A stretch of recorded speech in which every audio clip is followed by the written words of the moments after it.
Welcome to today's edition of Daytime Dialogues. It's my pleasure today to welcome Stuart Schnee to the program. He is a book shepherd, which really has been working with getting books published, but I'm sure there's a lot more to it. And he's been working with everyone from Rav Sabato and his extraordinary novels to even the Chafetz Chaim Foundation and some of their books, and been doing it for many, many years. And I thank you very much for joining me today, Stuart. Oh, yeah, sure. It's great to be here. So, Thanks. so let's start out with the obvious question. What is a book shepherd? So a book shepherd, it's somebody, that's me, who will help guide authors through the jungle of publishing. And the reason why I call it a jungle is because you could be moving forward, but you don't really know if you're making progress, and you can waste a lot of time and money. So what I do for people is kind of help them jump through all the hoops that one has to go through to get a book published, so that it should be professional, it should be respectable, and it should look and walk like a book. I really started professionally doing book publicity, and that's making sure that people talk about my clients' books. So it could be, newspapers, web, everything from podcasts to websites to. So book publicity was my you know, first place, and book shepherding came later because more and more people kept calling me to tell me that they want to put out a book, but they don't know how to do it.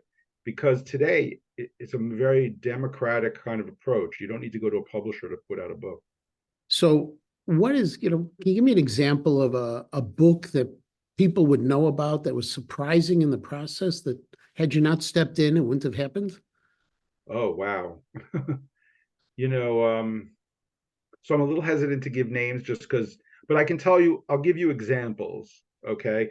For example, a book that had um, cartoons in it. It's a great book, by the way. It's about making financial sense of banking in Israel, because, a lot of people make Aliyah, and banking is different here. It's not, what you're used to. So there's somebody who used to be a banker for many years in Bank of Pauline, and she decided to put out a book that would be a guide, and there were cartoons in there that were kind of cute, a little bit along like the lines of the New Yorker magazine, kind of cute and funny, and you know she could have just, I think that she would have been like sort of standing in place and sort of like not moving forward, because it was hard to know where to put them, how to put them in a book. And we I went and was able to get her someone who was a very, very good typesetter, who could work with that kind of book. And it's a very, it's not very exciting, but I'll tell you, it's worse to not have a good typesetter. A good typesetter is so important. So And the book you're talking about is the one Smarter Israeli Banking by Rivka Leibowitz? bingo, bingo. And Uh-huh. so, and she actually told me she's got to put out a revised edition already. It's sold out so many times. Um, and she actually has a great Facebook page.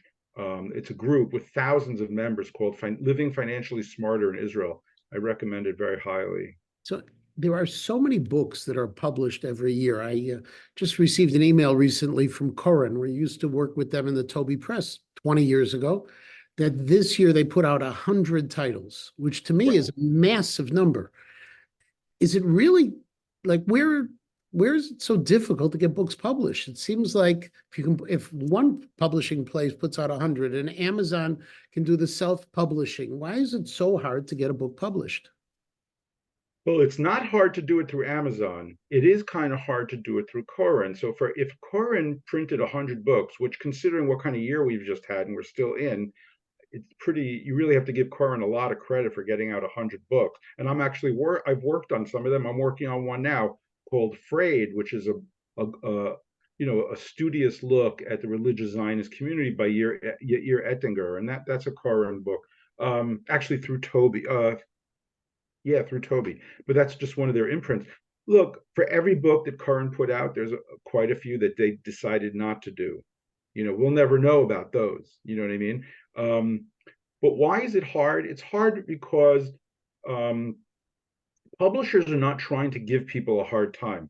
Publishers it's a sort of self-selecting, careful kind of gatekeeping. So, for example, there's certain books that just never sell. They don't sell. They really don't sell. Like Parshat Shavua, the weekly Torah portion. You know, nobody really buys those. And it's not a criticism of the book. You know, a rabbi or a local educator could put out a book about that, and people could really like it. But the thing is you're competing with all the other rabbis who have great ideas on the weekly Torah portion. And it's just something, you know, a lot of people are still just trying to get through the weekly Torah portion every week. They just want to get through Rashi or Ramban, and they don't have time for all the creativity that's out there. So some publishers just simply won't do it unless it's sponsored by some kind of foundation or something. Another thing is just, you know, if a book just doesn't really have a strong story or a strong purpose, you know, and that is subjective. You know, that is subjective. We used to always joke, you know, everybody's got a book inside of them, but not everybody should let it out, right? You know, it's, you know, but I actually think a little bit differently. It's sort of like if you like writing, you should write, but don't be disappointed if you can't get it out. Now, today, like I mentioned, and you mentioned Amazon, you can put out a book through Amazon. I still think that there's things you must do if you're going to put out a book by yourself. It's an absolute must. And I actually try not to work with people that don't do these things. One of them is, well, you know, you must have a good editor. And a good editor is not your neighbor's, you know, sister-in-law or something who went to a very good Ivy League university. It doesn't matter if she's an English professor. We need an editor. You know, editing is different than other jobs, you know, just like we go to a dentist for our teeth, we go to a, you know, I don't know, H&R Block for our taxes. So a good editor is needed because, and people say, well, I've had all my friends read it. Trust me, it's not enough. It's just not enough. So you get a good editor, you get a good typesetter. People do, trust me, they do judge a book by their cover, by the cover. So you need to get a really good book designer. That's one of the places where you should not try to be, you know, cutting back on the budget. You should definitely make sure your cover is attractive. And, you know, a lot of authors I've met will say, oh, I have an idea for the cover.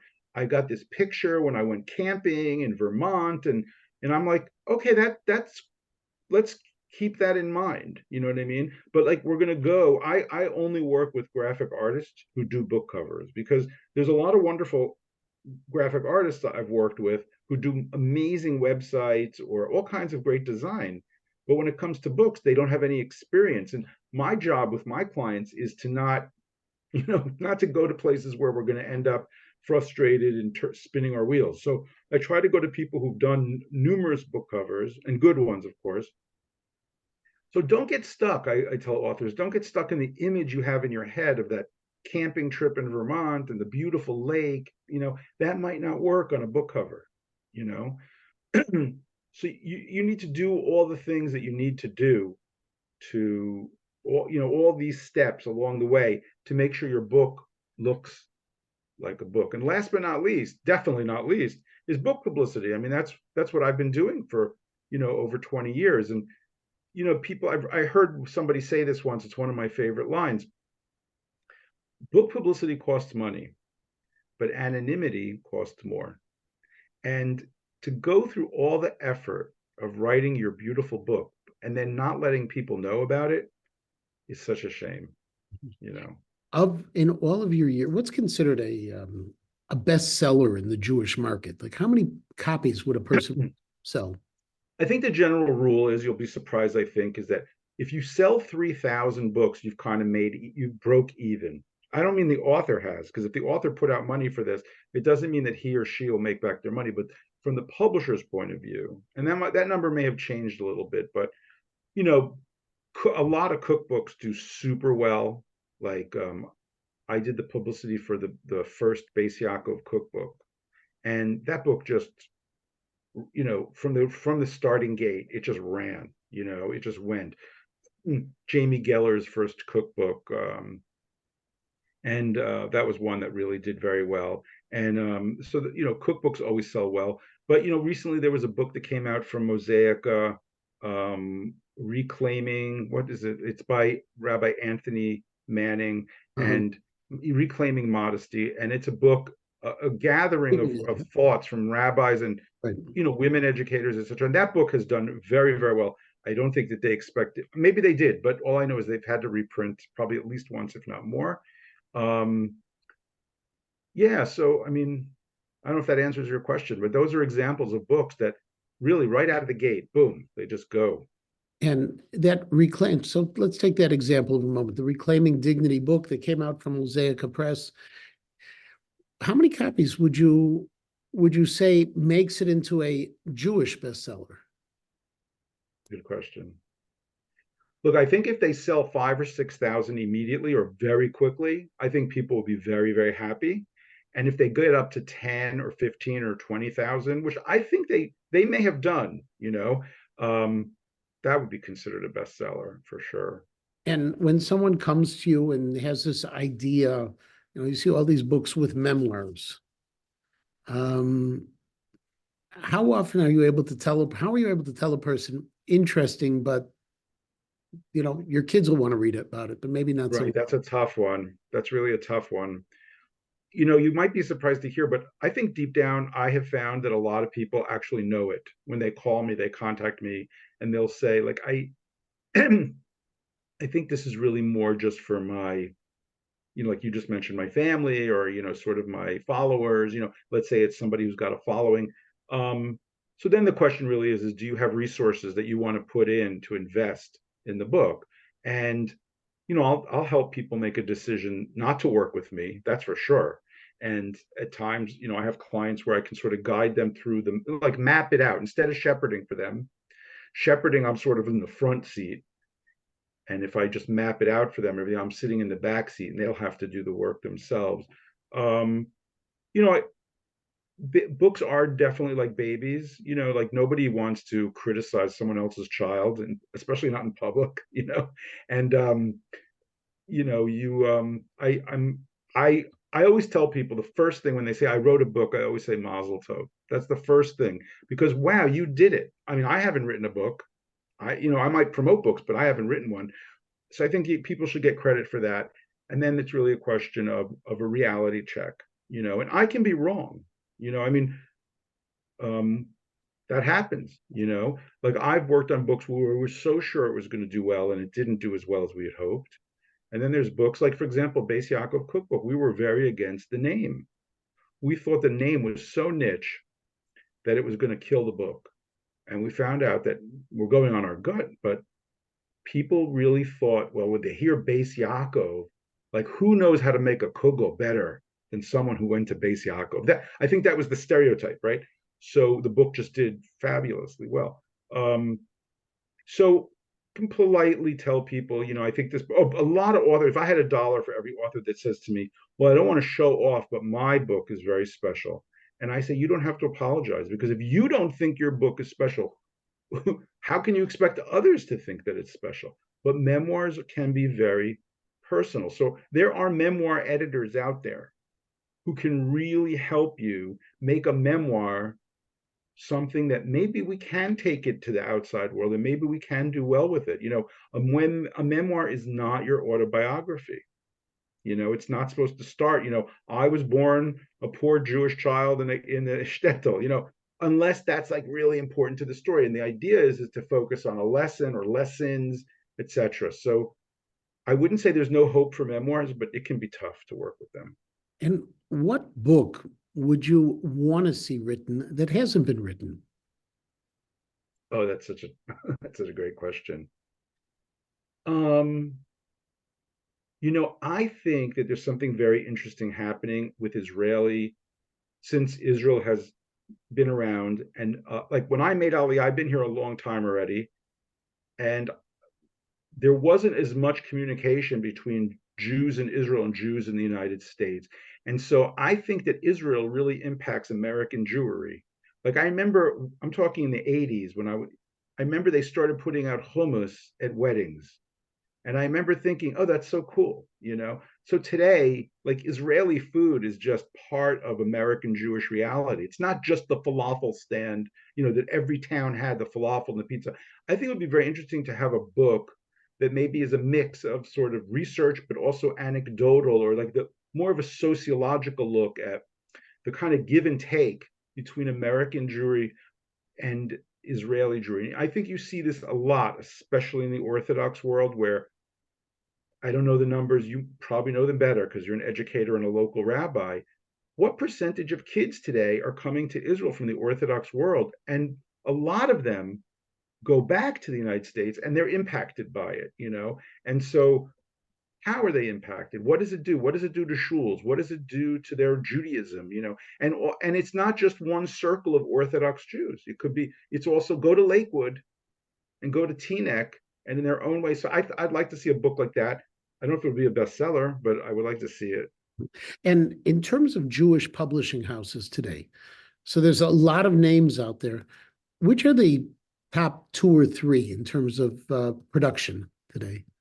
Production. What do you mean? Do you mean like the quality of the paper? No, I Or mean in terms of top two or three, in terms of the number of books that they put out. wow. So that's all right. So I imagine that today it's still something like Art Scroll and Feldheim in terms of the numbers of books. Um, you know, they've just been around forever and they've made a contribution and impact in the Jewish world that is just immeasurable. But I think it really would be a mistake to pass over someplace like Mosaica, which is putting out more and more books, and they're gorgeous. They, you know, Rabbi Haber had really their taste in covers, for example, is really quite exceptionally good. Um, there's and of course Koren, both in Hebrew and in English, and books that are more religious oriented and books that are not. um, Kodesh Press, which is small, but I think that they punch above their weight. You know, they put out important books. And there's, you know, I know I'm Urim and Geffen.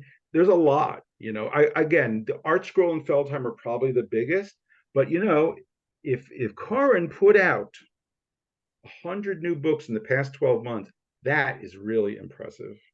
So if I have a book, let's say I am writing a book on let's take the Parsha. I apologize since I now know it won't sell well. I write a book on the Parsha and I bring it to you. And I say, who should I publish it with? How do you determine who's the best publisher to go with? Well, first of all, I think you have to decide, you know, who's your audience, right? If I'm an author and if I talk to an author while they're still writing the book, I'd say, do you have in mind like 5 communities that you could reach out to, you know? And I don't mean communities like Toronto, Chicago, Lakewood. I mean more like I want to go for people who they are really learned in Rishonim and they understand my Parsha book at a very high level versus people who are, let's say, more popular readers. Um, and I think like someone who wrote or writes a Parsha book that is bringing in, like Rabbi Jonathan Sachs, Zichrono Livracha.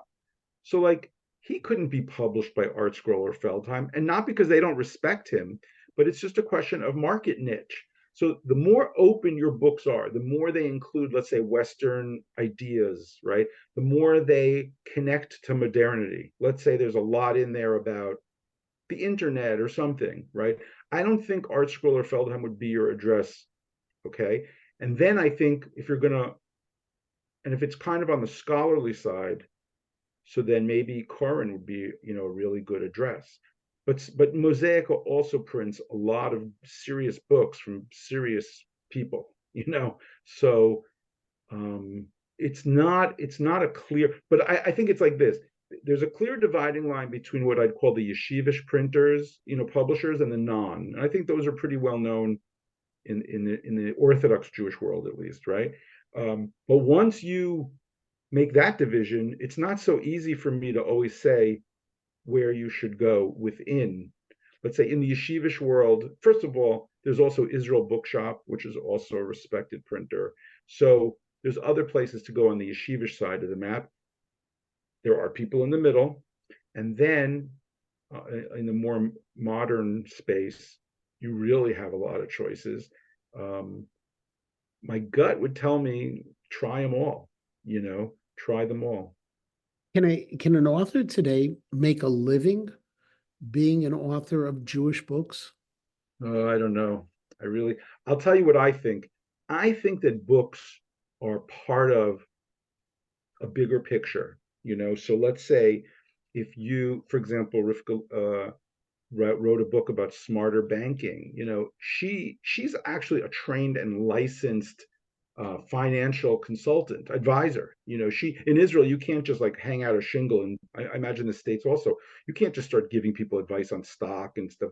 Writing a book makes you much more serious in the eyes of potential clients because you are more serious.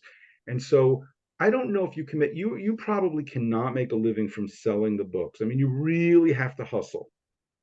And I think that a book is really think of it as more like the diving board. You know, you bounce off it and you go up. So if you're a cookbook author, you might start making more money from doing demos. But how are people going to even know to invite you to the demos?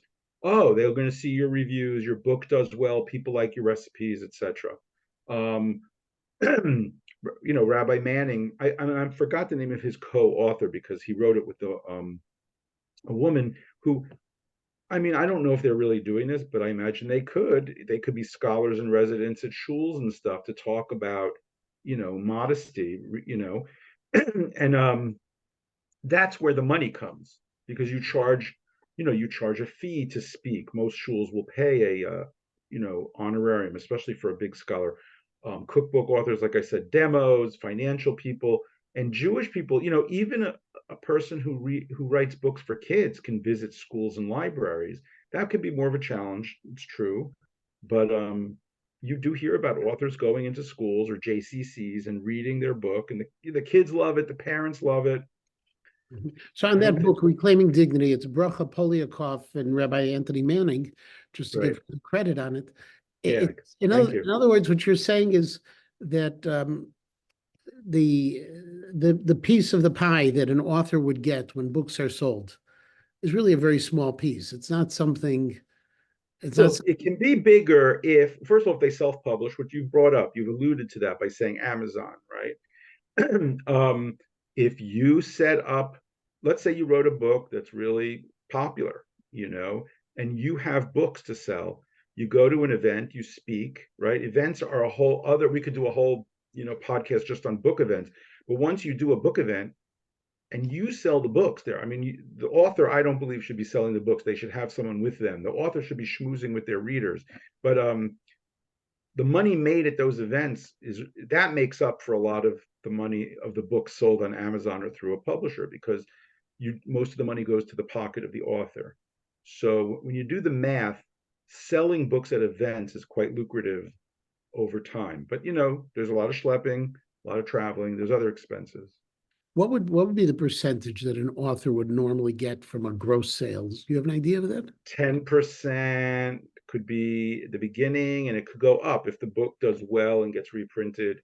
If they do a distribution deal with someone, they could get higher than that, but that means that the author paid for printing the book. So So, yeah. So the authors in the Jewish world are generally looking at doing something because they want to do something, they want to educate, they want to share, or they want that springboard, the diving board you had talked about before, where they can it establishes a credential. I think that describes a large number of our authors in our community, and I think the others are people who maybe they're just hustling and they're like, I am going to do it, or I'm going to sell to the non, you know, I'm going to also sell to the non-Jewish world, to the general population. You know, Judaism is a wonderful thing, and if you know how, and you have the talent to sort of translate Judaism into an English that a modern American can read who's not Jewish, go for it. You know, Moshe Gersh is doing that. You know, he and there's other people like that where you know they get books out there to the world. I want to say that there's also authors who do it for an ideological reason. You know, they've raised money and they want to put this book out no matter what. And I think people like that are usually willing to speak about their ideas and et cetera, et cetera. But yeah, they have no illusions of like making a big Have you ever windfall from it. have you ever encountered an author that after you read the book, you have to tell the person no one's going to read this?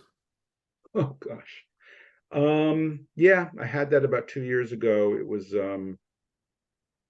well, actually, yeah, someone who was just simply unwilling to make the changes that me, you know, we had hired an editor who I think is exceptionally good, and she came up with a plan to do some of just editing can be very, very superficial but important, but there can also be what we call heavy lifting, developmental editing. And she was going to do both. And this author simply just couldn't allow us. She just wasn't able to let us make the changes. And so we had to sort of part and say, Shalom. Was that book ever published? It still hasn't been published. I don't think she's willing to see her baby leave her home. And it's true, when you write a book, it's no longer yours. You give it out. I mean, you have like, okay, you have rights to the book, you have a copyright, but once you write it, it's out there. I think that can be very threatening to some people. And are there books that need to be published still? Or are we at a point where there is so much out there that it's all just, it's something else nice? I look, I think a lot of books are like that, but I mean, look, reclaiming dignity was something that I think a lot of people, especially women, seem to really connect with because it was giving voice to something that was on people's mind. You know, I worked on a book called People of the Book. That was a beautiful book that gave insight into ancient Jewish books that none of us are ever going to own. Even if we had a lot of money, we might not want to invest our money in buying books from like the 14th century. But this fellow did, and he wrote this book, and I think that book needed to be seen. I worked on a book with a Koran, um, The Guide to Israeli Wines by Daniel Rogoff. He's unfortunately passed away since, but he was the major wine and food critic for Haaretz, and he put out a book with us. We worked with him. It was like really a big process. There had never been a book put out about Israeli wines, and you have books about Chilean wines and Argentinian wines and Australia. You name the country, they've got the book. But in Israel, nothing. And we've become a real, Israel's quite the wine power now. And that book was really, I think, needed. People loved it. It did great for the Israeli wine industry. A lot of people abroad were like surprised because, the news about Israel, like right now, a lot of people are getting their news about Israel. And of course, it's not about wine. It's anything but, wine. And people then have an image, for years and years, they'll think of Israel and like negative news, but comes along a wine book and it might change your view. I learned a lot about wine from that book, and I think other people did too. So Now, one thing I found fascinating is the book by Simcha Raz, Ish Tzadik Hayaz, one of the books you worked on, Tzaddik in Our Time. And that's a Feldheim book. It's been out for many, many years. So you've been in this for a really long well, time. no, the first book came out way before I was, but Okay. what Fel and I give Feldheim a lot of credit for this. What they've done is they've taken certain books and kind of reprinted them because they were out of print anyway, and they've improved them, but not in a bad way, in a really good way. Like what they did with Simcha Raz's book, they added pictures from the family, and there was more. So if it's hard not to love those photos. Rav Aryeh Levine, like, I mean, wow, you know. And so they did the same thing with My Jerusalem, which is a book written about a little girl. She was 12 years old, went during the 48 war, kicked out of the old city, and went to be they were refugees in Katamon. And that book, although it was, I think, kind of written for younger readers, I can't say enough about it for adults.